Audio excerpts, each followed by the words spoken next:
Dear students, మన రెండు తెలుగు రాష్ట్రాలలో విద్యార్థి మిత్రులు భవిష్యత్తులో జరగబోయేటటువంటి పోటీ పరీక్షలకి గాను ఇండియన్ హిస్టరీ జాబితాలో ముఖ్యంగా జనరల్ స్టడీస్లో ఇండియన్ హిస్టరీ ఉంటుంది కాబట్టి ఆ ఇండియన్ హిస్టరీ జాబితాకు సంబంధించి వివిధ చాప్టర్లని మనం సమయం వచ్చినప్పుడల్లా ఇలా సందర్భానుసారంగా చర్చించుకుందాం.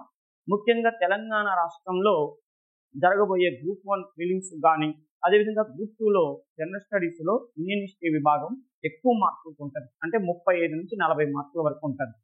అదేవిధంగా ఆంధ్రప్రదేశ్ రాష్ట్రంలో జరగబోయేటటువంటి ఈ పోలీస్ డిపార్ట్మెంట్ ఎగ్జామ్స్ కానీ అదేవిధంగా విద్యార్థులు స్టేట్ ఎగ్జామ్ కానీ సెంట్రల్ ఎగ్జామ్ దేనికైనా కూడా ఇండియన్ హిస్టరీ అనేటటువంటిది కీలకమైనటువంటి పాత్రను పోషిస్తుంది.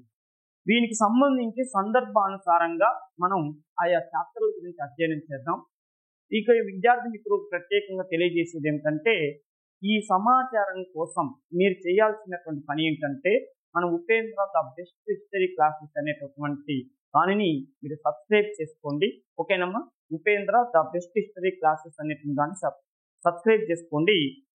అవి ఫాలో అవుతుంటే ఇండియన్ హిస్టరీకి సంబంధించి మీకు అద్భుతమైనటువంటి సమాచారాన్ని అందించడానికి శాయశక్తుల ప్రయత్నం చేస్తాను. ఇక టాపిక్లోకి వచ్చినట్లయితే ఇండియన్ హిస్టరీలో ఇప్పుడు జనరల్ స్టడీస్ మీకు కొన్ని అధ్యయనం చేద్దాం. చూడండి, షేర్షా పెద్దగా ఆకర్షితుడై ఈ క్రింది వారిలో ఎవరి యొక్క సైనిక విధానాలని భారతదేశంలో తన పరిపాలనా కాలంలో అవలంబించాడు అన్నాడు. ఇక్కడ ప్రశ్న ఏంటి? షేర్షాకు ఆదర్శవంతుడైనటువంటి భారతీయ చక్రవర్తి అనేది ప్రశ్న. దాన్ని ఎలా అడిగింది అని ప్రీవియస్ క్వశ్చన్స్ అమ్మా. చూడండి, షేర్షా పెద్దగా ఆకర్షితుడై కింది ఎవరి ముఖ్య సూత్రాలను అంగీకరించి వాటి సైనిక విధానాన్ని అవలంబించినాడు అన్నాడు. అంటే ఆప్షన్స్ ఏమి ఇచ్చాడు? 1 ఇల్తుత్మిష్ ఇచ్చాడు, 2 అల్లావుద్దీన్ ఖిల్జీ ఇచ్చాడు, 3 మహమ్మద్ షా తుగ్లక్ ఇచ్చాడు, 4 ఫిరోజ్ షా తుగ్లక్ ఇచ్చారు. వీళ్ళందరూ కూడా ఢిల్లీని కేంద్రంగా చేసుకొని పరిపాలన చేసిన ఢిల్లీ సుల్తాన్.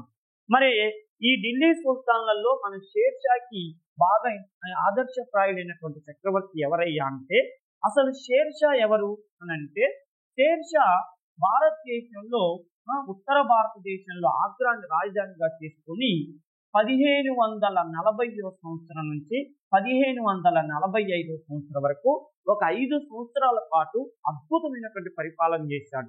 నిజం చెప్పాలంటే షేర్షా ఇంకో కొంతకాలం పరిపాలన చేసి ఉంటే అసలు భారతదేశంలో మొఘలు చక్రవర్తులు అనేటువంటి ఆలోచనే లేకుండా ఉండేది.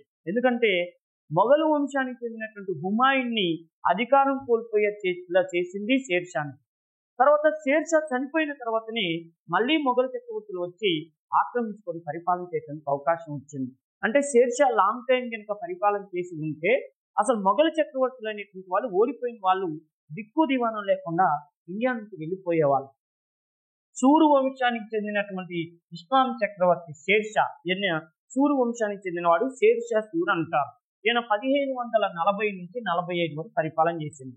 ఇవన్నీ సూరు వంశంలో గొప్ప చక్రవర్తి అంటారు. అదేవిధంగా భారతదేశంలో పరిపాలన చేసిన ఇస్లాం చక్రవర్తుల్లో కూడా ద గ్రేటెస్ట్ రూలర్ గా పేరు పొందాడు. అయితే ఈ షేర్షాకి ఇంత గొప్ప పేరు ఈ 5 సంవత్సరాల్లో రావడానికి కారకుడైనటువంటి వాడు ఎవరంటే అల్లావుద్దీన్ ఖిల్జీ. అల్లావుద్దీన్ ఖిల్జీ ఎవరు అని అంటే, ఢిల్లీని కేంద్రంగా చేసుకొని ఢిల్లీ సుల్తానులు అనేటటువంటి వాళ్ళు పరిపాలన చేశారు. ఈ ఢిల్లీ సుల్తానులలో ఖిల్జీ వంశానికి చెందినటువంటి అల్లావుద్దీన్ ఖిల్జీ అనేటటువంటి వాడు 1296 నుంచి 1316 వరకు పరిపాలన చేశాడు. దుమ్ము లేపాడు. ఈ మధ్య కాలంలో భారతదేశంలో ఒక చక్రవర్తి ఎలాంటి సంస్కరణలు చేస్తే చరిత్రలో నిలిచిపోతాడో అన్ని అద్భుతమైనటువంటి సంస్కరణలు చేశాడు అల్లావుద్దీన్ ఖిల్జీ. అందుకనే అల్లావుద్దీన్ ఖిల్జీ సైనిక సిస్టంలో కానీ మార్కెట్ సంస్కరణలో కానీ గవర్నమెంట్ ఉద్యోగస్తుల యొక్క శారీరక గుర్తుల్ని రికార్డుల్లో భద్రపరచడంలో కానీ అల్లావుద్దీన్ ఖిల్జీ అద్భుతమైనటువంటి పాత్రను పోషించాడు, అద్భుతమైన సంస్కరణలు చేశాడు. అందుకని చూడండి, ఆయన ఢిల్లీ సుల్తాన్లో గొప్పవాడు, ఖిల్జీ వంశంలో గొప్పవాడుగా చరిత్రలో నిలిచిపోయాడు. అందుకని ఇతను చేసిన సంస్కరణని కరెక్ట్ గా జిరాక్స్ తీశాడు షేర్షా.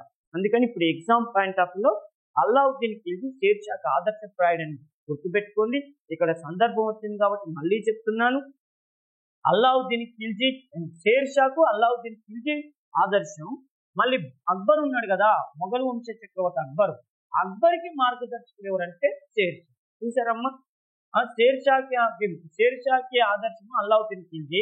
అల్లావుద్దీన్ ఖిల్జీ షేర్షాకి ఆదర్శం అయితే అక్బర్కు ఆదర్శం ఎవరంటే షేర్షా చక్రవర్తి. అక్బరు 1556 సంవత్సరం నుంచి ఓకేనా 1605 వరకు భారతదేశాన్ని పరిపాలన చేశాడు మొఘల్ చక్రవర్తి.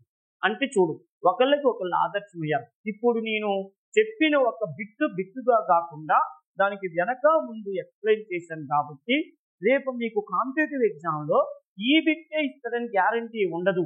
రేపు ఎగ్జామ్లో ఏమనొచ్చు, షేర్షా ఈ క్రింది చక్రవర్తికి ఆదర్శప్రాయుడు అంటే అక్బర్ అని గుర్తుపెట్టుకోండి. ఇంకో విషయం చూడండి, వాళ్ళ టైం కూడా ఇస్తున్నాను. ఈ టైం కూడా గొప్ప చక్రవర్తులు ఇయర్తో సహా ఎగ్జామ్లో అడుగుతాడు కాబట్టి అది కూడా గుర్తుపెట్టుకోండి. ఓకేనా. నెక్స్ట్ ఇక చూడండి, అక్బర్ గురించి అడిగారు. అక్బర్ కాలంలో ఇండియాలోని అధిక భాగం రాజకీయ ఏకీకరణ సాధించడానికి తోడ్పడినటువంటి లేదా సహకరించినటువంటి క్రింది కారణం మీద నడుస్తుంది.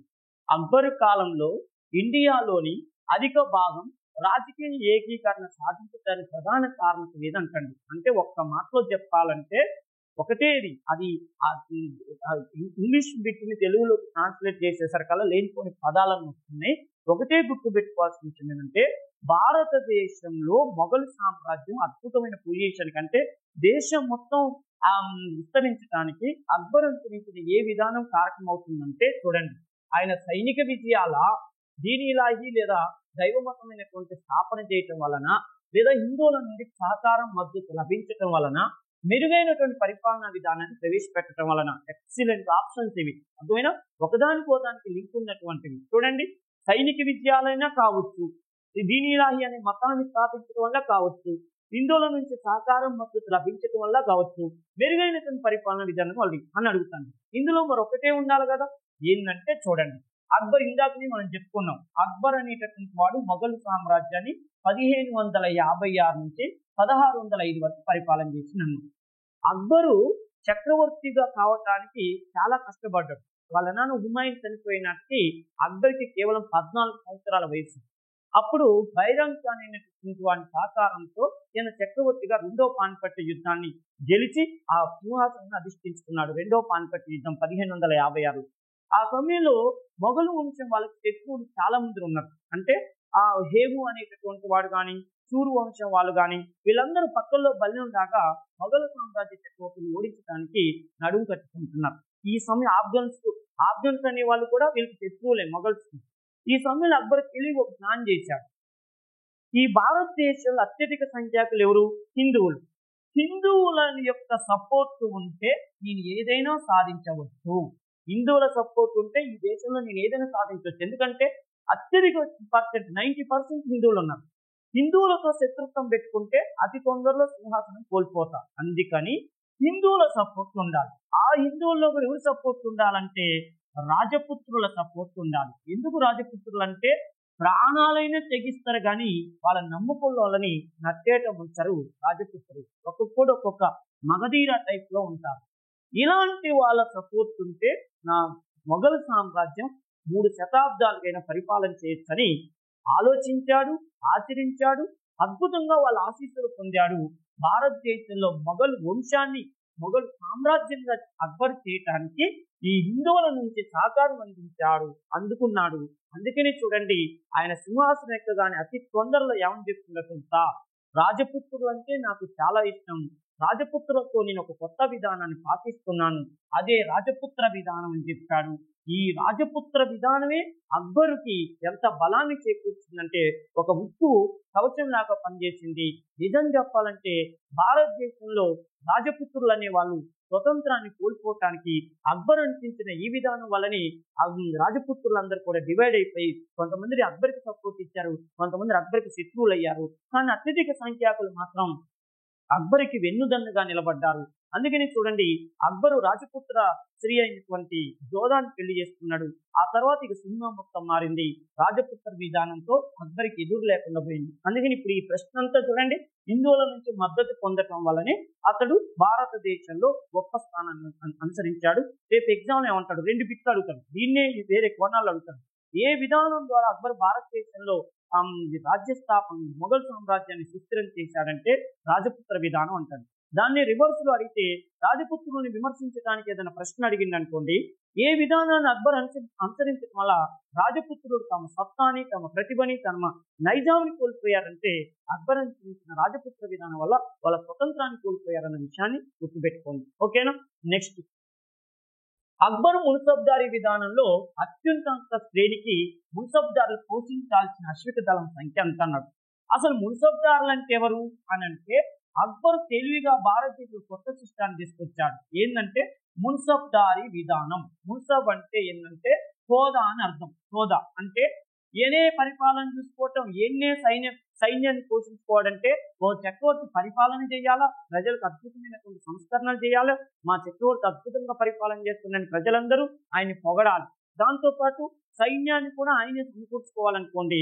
డబల్ రోల్ పోషించాలంటే కష్టంతో కూడుకున్న పని. అందుకని సైన్యాన్ని పోషించే బాధ్యత వేరే వాళ్ళకి అప్పచెప్పి నేనంతా పరిపాలన మీద కాన్సన్ట్రేషన్ చేస్తే ప్రజలకు అద్భుతమైన పరిపాలన అందించొచ్చని భావించాడు అక్బర్. అందుకనే సైన్యాన్ని పోషించటం కోసమే మున్సబ్దారీ విధానాన్ని ప్రవేశపెట్టాడు.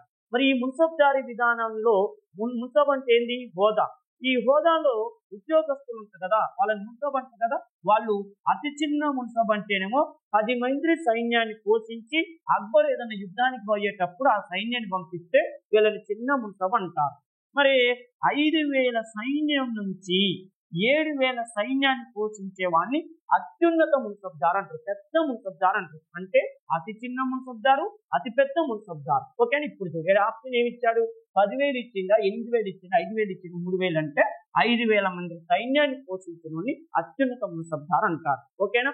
ఈ మున్సబ్దారీ విధానం అంటే ఏం లేదమ్మా, లార్డ్ వెల్లెస్లీ ప్రవేశపెట్టిన సైన్య సహకార విధానం అన్నా ఇదే, కాకతీయుల కాలంలో నాయంకర విధానం అన్నా ఇదే, విజయనగర చక్రవర్తుల కాలంలో అమరనాయంకర విధానం అన్నా ఇదే, తర్వాత ఢిల్లీ సుల్తాన్ల కాలంలో ఇక్తా పద్ధతి, ముక్తీలని ఇంటికి చూసి ప్రవేశపెట్టిండే ఆ విధానం అన్నా ఇదే. ఒకటే విధానం కానీ పేర్లు మార్చారు. ఏం లేదు, సైన్యాన్ని పోషించి ఉద్యోగస్తులు యుద్ధ సమయాల్లో చక్రవర్తి సహాయకుని పంపించే విధానాన్ని ఇన్ని పేర్లతో పిలుస్తారు. ఓకేనమ్మా. నెక్స్ట్ విషయం ఏంటంటే, అక్బర్ పరిపాలనా విధానంలో అత్యున్నత పరిపాలనా విభాగానికి గల పేరేంది అన్నాడు. అక్బర్ పరిపాలన అంటే అక్బర్ తన రాజ్యాన్ని విభజించేటప్పుడు ఫస్ట్ విభాగం ఇది అన్నాడు. అంటే చూడండి, సర్కారా, పర్గనానా, తహసీలా, సుబానా అన్నాడు. అక్బరు తన పరిపాలనా కాలంలో రాజ్యాన్ని ఎలా డివైడ్ చేశాడంటే సుబాలుగా విభజించాడు. సుబా మీన్స్ రాష్ట్రము. సుబా అంటే రాష్ట్రం అని విభజించాడు. ఈ రాష్ట్రానికి పరిపాలకుని సుబేదార్ అని పేరుతో పిలుస్తారు. సుబా పరిపాలకుడు సుబేదార్. ఈ విధంగా మరి అక్బర్ కాలంలో ఎన్ని సుబాలు ఉన్నాయంటే దేశం మొత్తం మీద 15 సుబాలు ఉన్నాయి. ఓకేనా. 15 సుబాలు అక్బర్ కాలంలో ఉన్నాయి. ఔరంగజేబు కాలం నాటికల్లా 22 సుబాలైనవి. దక్షిణ భారతదేశం మొత్తం కూడా మొఘలు చక్రవర్తుల రాజ్యంలోకి వచ్చింది. గోల్కొండ కానీ, తర్వాత మనకి ప్రత్యేకంగా బహ్మని, బీజాపూర్ రాజ్యం కానీ ఇవన్నీ కూడా మొఘలు సామ్రాజ్యంలోకి వచ్చాయి. అప్పుడు సుబాల సంఖ్య పెరిగింది. ఇప్పుడు మళ్ళీ చెప్తున్న సుబా విధానాన్ని ప్రవేశపెట్టింది అక్బరు. ఆయన కాలంలో 15 సుబాలు ఉన్నాయి. నెక్స్ట్ చూడండి, అక్బర్ కాలం నాటి భూవర్గీకరణలో పోలాజ్ అంటే దేన్ని సూచిస్తుంది అన్నాడు. పోలాజ్ అనేది దేన్ని సూచిస్తుందంటే, అసలు అక్బర్ ఏం ప్రవేశపెట్టాడు అంటే, తాను పోలాజ్ అనేటటువంటి సిస్టమ్ అంటే ఏంటంటే ఇది ఏదో అనుకోమాకండి. విషయం ఏంటంటే, అక్బరు తన రాజ్యంలో వ్యవసాయ భూమిని 4 రకాలుగా డివైడ్ చేశాడు. వ్యవసాయ భూమిని 4 రకాలు. 1 పోలాజు, 2 పరౌటి, ఓకేనా, పోలాజు, పరౌటి, చాచారు, నెక్స్ట్ బంజార్ అని 4 రకాలుగా విభజించాడు. పోలాజు, పరౌటి, చాచారు, బంజార్ అని భూమిని 4 రకాలు విభజించాడు. ఇది అక్బర్ వర్గీకరించలే. అక్బర్కి అద్భుతమైనటువంటి ఆర్థిక మంత్రి ఉండేవాడు. ఆయన్ని తోడర్మల్ అని పేరుతో పిలుస్తారు. మనకి పివి నరసింహారావు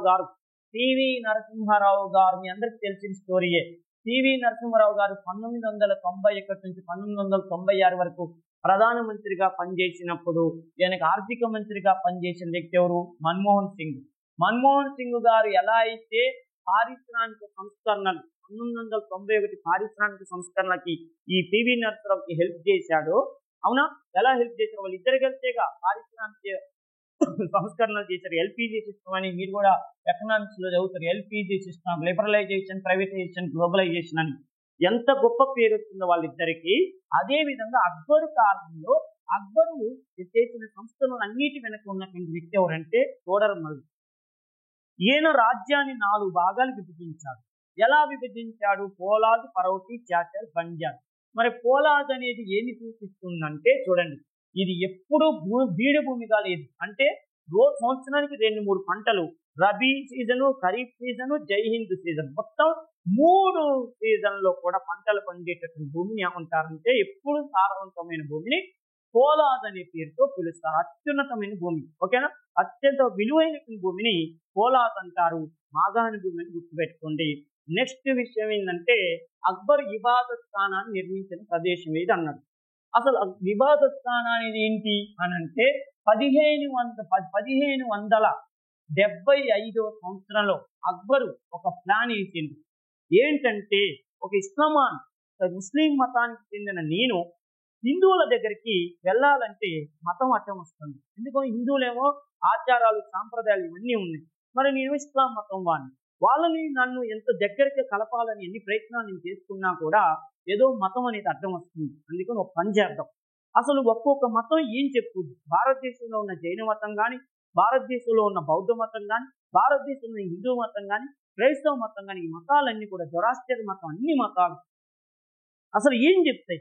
ప్రజల్ని ఎలా బతకమని చెప్తే వాళ్ళు ఏ సిద్ధాంతాల మీద బేస్ చేసుకొని ఈ మతాలు నడుస్తున్నాయి అని చెప్పి చర్చలు జరపటం కోసం వివిధ వాళ్ళ యొక్క ప్రముఖులందరితో కూర్చొని మాట్లాడటం కోసం 1575లో ఇబాదత్ ఖానా అని చెప్పి ఒక ప్రార్థనా మందిరం, ఓకేనమ్మా, ఇది ఒక ప్రార్థనా మందిరం అనేటటువంటిది.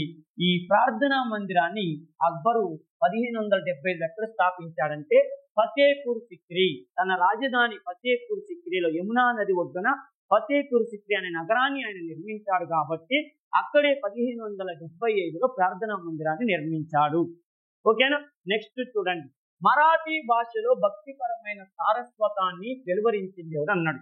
మన భారతదేశంలో 13వ శతాబ్దంలో భక్తి ఉద్యమం అని చెప్పి ఒక ఉద్యమం వచ్చింది. అంటే భక్తి అనే రంగంలో వచ్చిన ఉద్యమం కాబట్టి భక్తి ఉద్యమం అంటారు. నీకు డౌట్ రావచ్చు, 13వ శతాబ్దంలోనే వచ్చిందా, అంతకు ముందు రాలేదా అంటే మన భారతదేశంలో పల్లవులు అనేటటువంటి రాజులు పరిపాలన చేసేటప్పుడు పల్లవుల కాలంలో నయనార్లు అనే వాళ్ళు ఉన్నారు, ఆలువార్లు అనేటటువంటి వాళ్ళు ఉన్నారు. ఈ నయనారులు, ఆలువార్లు అనేటటువంటి వాళ్ళు వాళ్ళ భక్తిని ప్రచారం చేసుకున్నారు. ఇది మన భారతదేశంలో మొట్టమొదటి భక్తి ఉద్యమం అని చెప్తారు. నయనార్లు అనేటటువంటి వాళ్ళు శైవ మతాన్ని ప్రచారం చేశారు. ఆలువార్లు అనేటటువంటి వాళ్ళు వైష్ణవ మతాన్ని ప్రచారం చేశారు. ఈ శైవ మతంలో వీళ్ళు నయనార్లు మొత్తం ఎంతమంది ఉండేవాళ్ళంటే 63 మంది ఉండేవాళ్ళు. వైష్ణవ మతంలో ఆల్వార్లు ఎంతమంది ఉండేవాళ్ళంటే 16 మంది ఉండేవాళ్ళు. వీళ్ళు మా దేవుడు మంచి గొప్పవాడంటే మా దేవుడు అని గొప్పవాడని చెప్పి వీళ్ళు సంస్కృతంలో ఎక్కువగా మతాన్ని ప్రచారం చేస్తున్నారు. ఇది మన భారతదేశంలో పల్లవుల కాలంలో వచ్చిన మొట్టమొదటి భక్తి ఉద్యమం. ఆ తర్వాత చూడండి, శంకరాచార్యుడు, రామాంజనాచార్యుడు, మాధ్వాచార్యుడు, నింబార్కుడు అనేటటువంటి వాళ్ళు భక్తి ఉద్యమంలోకి ఇంకా కొత్త పుంతలు చొచ్చించారు. ఇది ఎక్కువగా 13వ శతాబ్దంలో ఢిల్లీ సుల్తాన్లు పరిపాలన చేస్తున్నప్పుడు ఎక్కువ విస్తరించబడింది. కేవలం దక్షిణ భారతదేశానికి పరిమితమైనటువంటి ఆ భక్తి ఉద్యమం ఉత్తర భారతదేశానికి కూడా వ్యాపించింది. దీనివల్ల ఏమైందంటే 13వ శతాబ్దం కల్లా నార్త్ వెస్ట్ అనే తేడా లేకుండా వివిధ ప్రాంతాలలో భక్తి ఉద్యమకారులు ఆయా దేవుళ్ళ గురించి భజనలు, కీర్తనలు, పాటల ద్వారా జనాల్లో చైతన్యం తీసుకొచ్చారు. భక్తి యొక్క గొప్పతనాన్ని ఎక్స్ప్లెయిన్ చేశారు. వాళ్ళల్లో తులసీదాసు, తర్వాత రామానందుడు, చైతన్యుడు, మీరాబాయి, గురునానక్, కబీరు, ఇలాంటి వాళ్ళు ఎంతో మంది ఉన్నారు. భక్త తుకారం, ఇలాంటి ఎంతో మంది ఉన్నారు. అలాంటి వాళ్ళల్లో ఇప్పుడు చూడండి, మరాఠీ భాషలో ఉద్యమం తీసుకొచ్చిన వాడు ఎవరంటే ఏకనాథుడు. మహారాష్ట్ర ప్రాంతంలో భక్త తుకారాం అనే ఆయన ఉన్నాడు, ఏకనాథ్ అనేవాడు ఉన్నాడు. వీళ్ళు మరాఠీ భాష. ఇక్కడ రేపు ఎగ్జామ్లు అడుగుతాడు, భక్తి ఉద్యమం వల్ల భక్తి పెరగడంతో పాటు ఇంకేమైనా పెరిగిందంటే స్థానిక భాషలు, మరాఠీ భాషలు, తెలుగు భాషలు. మన తెలుగులో వల్లభాచార్యుడు అని ఉంటాడు. శ్రీకృష్ణదేవరాయల కాలంలో వల్లభాచార్యుడు ఆయన శ్రీకృష్ణ భక్తి గురించి ప్రచారం చేశాడు. చూడండి, చైతన్యుడు బెంగాల్ ప్రాంతంలో శ్రీకృష్ణ భక్తిని గురించి ప్రచారం చేశాడు. వల్లభాచార్యుడు తెలంగాణ ప్రాంతంలో పుట్టి ఉత్తర భారతదేశానికి వెళ్ళి బెనారస్లో సెటిల్ అయ్యి ఆయన మళ్ళీ మన తెలుగు ప్రాంతానికి వచ్చి శ్రీకృష్ణ భక్తిని ప్రచారం చేశాడు. ఓకేనా? ఇట్లా కబీర్ చూడండి, కబీరు రామానందుడికి శిష్యుడు. ఈయన హేతువాదు, అందరిని రెచ్చగొట్టి భక్తి గొప్పతనాన్ని గురించి ఎక్స్ప్లెయిన్ చేసేవాడు. ఇట్లా ఒక్కొక్కరు ఒక్కొక్క రంగంలో చైతన్యం తీసుకొచ్చారు. ఇప్పుడు చూడు, కబీర్ ఏమో ఈయన ప్రత్యేకంగా హిందీ భాషలో ప్రచారం చేశాడు. ఏకనాథ్ మరాఠీ భాషలో ప్రచారం చేశాడు. చైతన్యుడు బెంగాలీ భాషలో ప్రచారం చేశాడు. వల్లభాచార్యుడు తెలుగు భాషలో ప్రచారం చేశాడు. ఈ భక్తి ఉద్యమం ద్వారా భక్తి పెరిగింది, స్థానిక లోకల్ లాంగ్వేజెస్ కూడా డెవలప్ అయ్యాయి. రేపు మిమ్మల్ని ఎత్తి ఇప్పుడు నేను ఒక బిట్టు కోసం నయార్లు ఎవరు, ఆల్వార్లు ఎవరు, ఎవరు శైవ మతం వాళ్ళు, ఎవరు వైష్ణవ మతం వాళ్ళు, ఏ భాషలో ప్రచారం చేసి చెప్పాను, దీన్ని ఏ కోణంలోనైనా కూడా అడగటానికి అవకాశం ఉంటుంది. ఓకేనా? నెక్స్ట్, ఎవరు మాట్లాడే భాష ఉర్దూ భాష అభివృద్ధి కావటానికి కారణం ఇది అన్నాడు. ఎవరు మాట్లాడే భాష అంటే మన భారతదేశంలో ఢిల్లీ సుల్తాన్ల కాలంలో పర్షియా భాష అధికార భాష అయింది.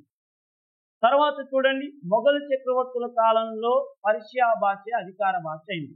ఈ పర్షియా భాషతో పాటు ఉర్దూ అనేటటువంటి స్థానిక భాష అంటే లోకల్ వ్యవహారిక భాష, ఒక విధంగా చెప్పాలంటే వ్యవహారిక భాష.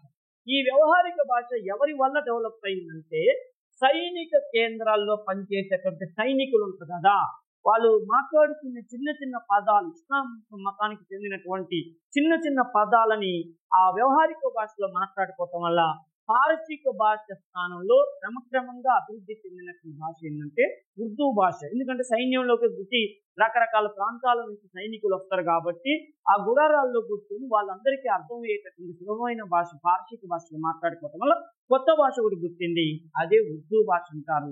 ఇది సైనిక గుడారాల వల్ల డెవలప్ అయినటువంటి భాష అంటారు. నెక్స్ట్ చూడండి, సంగీతాన్ని ద్వేషించిన మొఘల్ చక్రవర్తి ఎవరు అన్నాడు అంటే ఇక్కడ అక్బర్ ఇచ్చాడు, షాజహాన్ ఇచ్చాడు, జహాంగీర్ ఇచ్చాడు, ఔరంగజేబ్ ఇచ్చాడు. ఔరంగజేబ్ అనేటటువంటి వానికి అసలు సంగీతం అన్నా సాహిత్యం అన్నా ఏ మాత్రం కూడా ఇష్టం ఉండదు. ఎందుకంటే ఈయన ఏమంటాడంటే నేను సనాతనమైనటువంటి సున్నీ మతానికి చెందిన వాణ్ణి, నేనొక్కనే కాదు నాకు అందుబాటులో ఉన్న ప్రతి ఒక్కరిని సున్నీ మతంలోకి తీసుకొస్తా, నాకు సంగీతం సాహిత్యం అంటే ఏమి ఇష్టం అని చెప్పి అసలు పండగలు పబ్బాలు అన్నిటినీ కూడా రద్దు చేయించిన మొఘల్ చక్రవర్తి ఎవరంటే ఔరంగజేబు. ఈయన 1658 నుంచి 1707 సంవత్సరం వరకు పరిపాలన చేశాడు.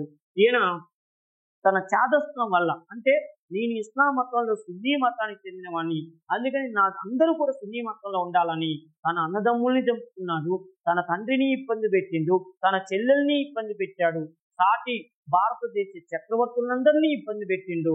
అయితే సంగీతాన్ని కూడా నిషేధించినటువంటి చక్రవర్తి ఎవరంటే ఔరంగజేబు. ఇందులో ఒక ట్విస్ట్ ఏంటంటే సంగీతాన్ని విమర్శించి సంగీతాన్ని ద్వేషించిన వీణా వాయిద్యంలో మంచి ప్రవీణుడైనటువంటి వ్యక్తి ఎవరంటే ఔరంగజేబు. ఇందులో జోక్ చూడండి, సంగీతాన్ని ఆయన వ్యతిరేకించాడు, కానీ వీణా వాయిద్యంలో మాత్రం నెంబర్ 1 చక్రవర్తిగా పేరు పొందిన వ్యక్తి ఎవరంటే ఔరంగజేబు. ఇలా కూడా అడుగుతాడు, ఏమంటాడు, సంగీతాన్ని ద్వేషించినప్పటికీ వీణా వాయిద్యంలో మంచి నేర్పరైనటువంటి మొఘల్ చక్రవర్తి ఎవరు గుర్తించరా అంటాడు. లేకపోతే సంగీతాన్ని ద్వేషించే అంటే మీరు ఎట్లాగో ఔరంగజేబు అని అనుకుంటారని చెప్పి అటు అడగకుండా ఏమంటాడంటే వీణా వాయిద్యంలో ప్రవీణుడైనటువంటి మొఘల్ చక్రవర్తి ఎవరంటే అప్పుడు దాదాపు ఇది బోధు ఔరంగజేబు అంటే ఒక మూర్ఖుడు, ఔరంగజేబు అంటే పరమత ద్వేషి, ఔరంగజేబుకి ఇలాంటి అంటే నష్టం అని చెప్పి దాదాపు విద్యార్థి ఔరంగజేబు కాకుండా ఇక్కడ అక్బరు జహాంగీరు ఎవరినో వెతుకుతాడు. అర్థమైందమ్మా? కానీ ఇక్కడ ట్విస్ట్ ఏంటంటే ఈయన సంగీతాన్ని వ్యతిరేకించాడు, కానీ సంగీతంలో డిప్లొమా కోర్సు, అది గుర్తుపెట్టుకుంది.